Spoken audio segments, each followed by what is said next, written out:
Hello, in this video we'll be talking about the mole, molar mass, and how to use stoichiometry. So if you've ever taken a chemistry course before, you'll no doubt recognize this number up here, and this is Avogadro's number, named in honor of Avogadro, who was an 18th century chemist.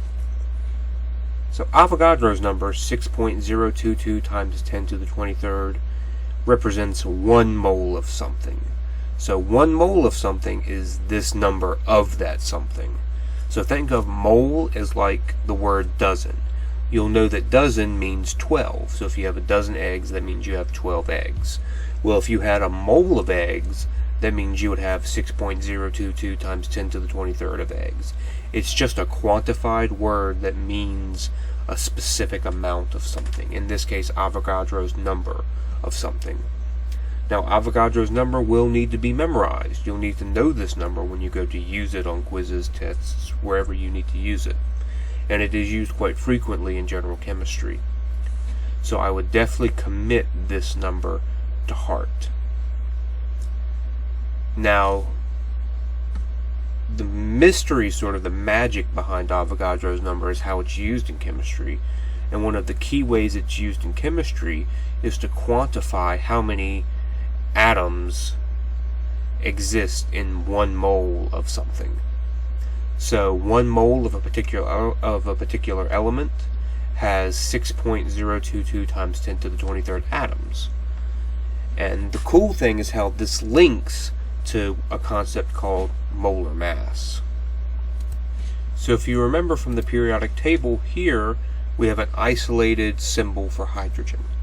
So you'll have H, which is the symbol of hydrogen, and you'll have this 1.008, which is the average atomic mass for hydrogen.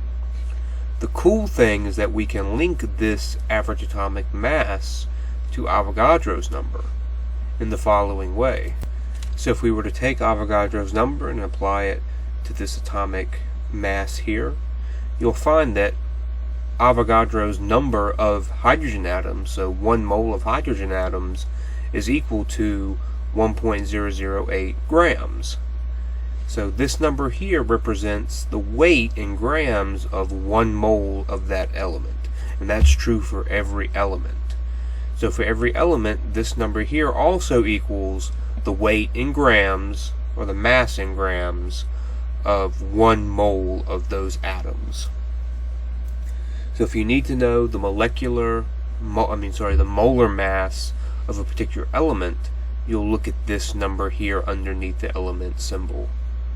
And you will use the units grams per mole, because we're representing the quantity of 1 mole.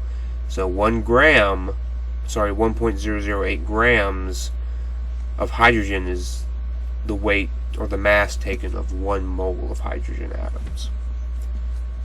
Now we can use this to find the molar mass, or also called the molecular weight of compounds.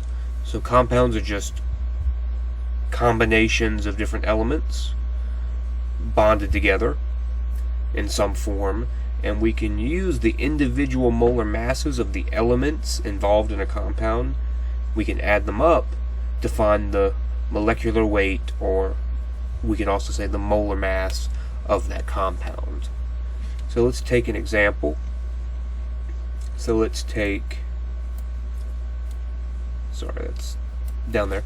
So let's take, for example, methanol, which is CH3OH.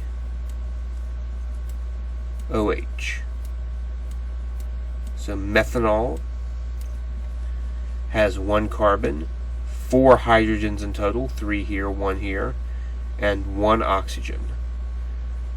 Now what you can do is look on the periodic table, find the elements, carbon, hydrogen, and oxygen, look under them, find their atomic mass, use those for your molar masses, and then add them up to find the molecular weight of 1 mole of methanol molecules. So if you look on the periodic table, these are the masses that you'll find for these elements. So carbon has a mass of 12.01 grams per mole, hydrogen has 1.008 grams per mole, and oxygen has 15.999 grams per mole. Add these up for methanol and you'll get a molecular weight of 32.04 grams per mole.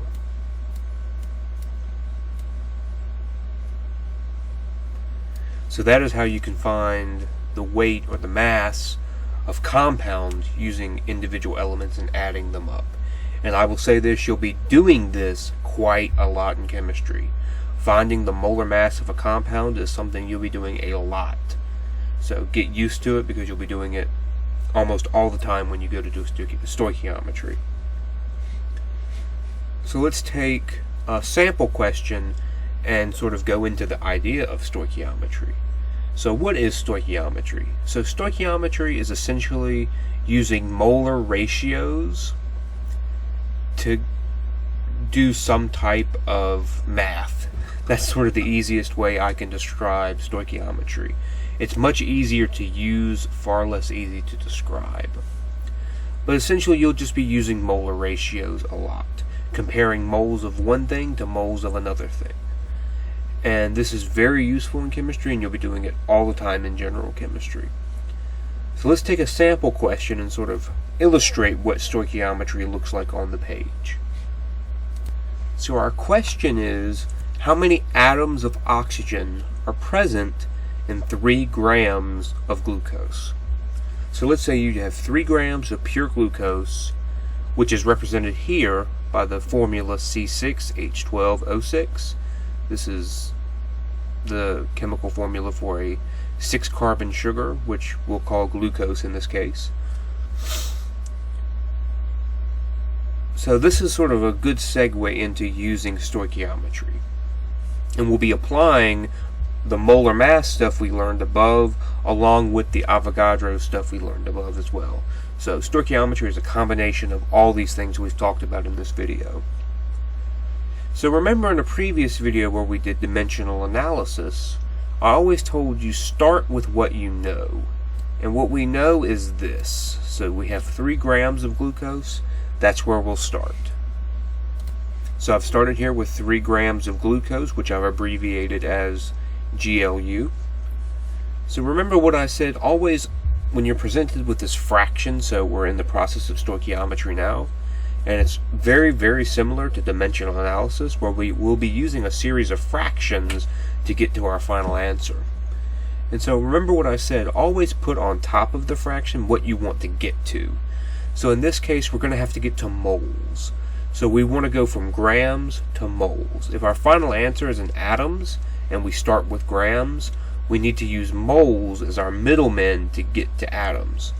So we're going to go from grams to moles. So in this case, we'll want to take the molar mass of glucose. So take a minute really quick in your calculator and calculate the molar mass of the glucose molecule using the numbers we had above for carbon, hydrogen, and oxygen. And you'll find through your calculations that 1 mole of glucose is equal to 180.15 grams. So we'll put 180.15 in the bottom because we want to cancel grams, and we'll put 1 mole on top. So this is just the molar mass of glucose. Grams will cancel, we're left with moles. So what we want to get to is moles of oxygen. So we'll put moles of oxygen on top. But we're confronted with sort of a fork in the road at this point, because how many moles of oxygen? We're going to use a concept known as molar ratios, mole to mole ratio. And that's going to involve how many moles of oxygen are in this 1 mole of glucose. So if this represents 1 mole of glucose, how many moles of oxygen are there? Look at how many atoms of oxygen are in the molecule. So we have 6 oxygens. Therefore, there are 6 moles of oxygen for every 1 mole of glucose. So that takes care of that. So 6 moles of oxygen for every 1 mole of glucose.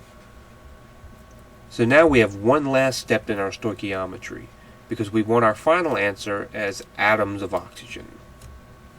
So this is where we're going to employ Avogadro's number. Because remember, Avogadro's number represents how many atoms are in 1 mole of an element. So if we want our final answer to be in atoms, we'll employ Avogadro's number. So if we want to know 1 mole of oxygen is 6.022 times 10 to the 23rd atoms.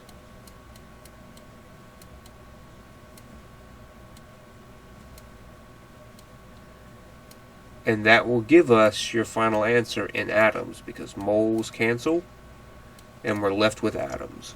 So take a second really quick and do this in your calculator and get your final answer.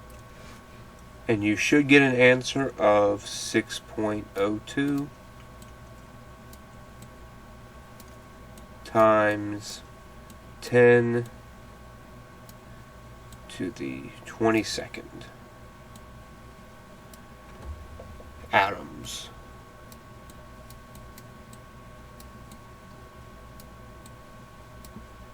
So this is how many atoms of oxygen are present in 3 grams of glucose.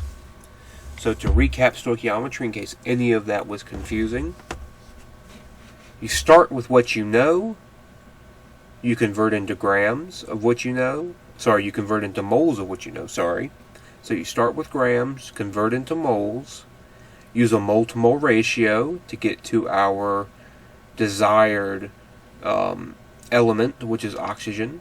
And then to figure out how many atoms there are, simply take the amount of moles that you get, multiply by Avogadro's number, and that will give you the number of atoms present in your amount of whatever you have.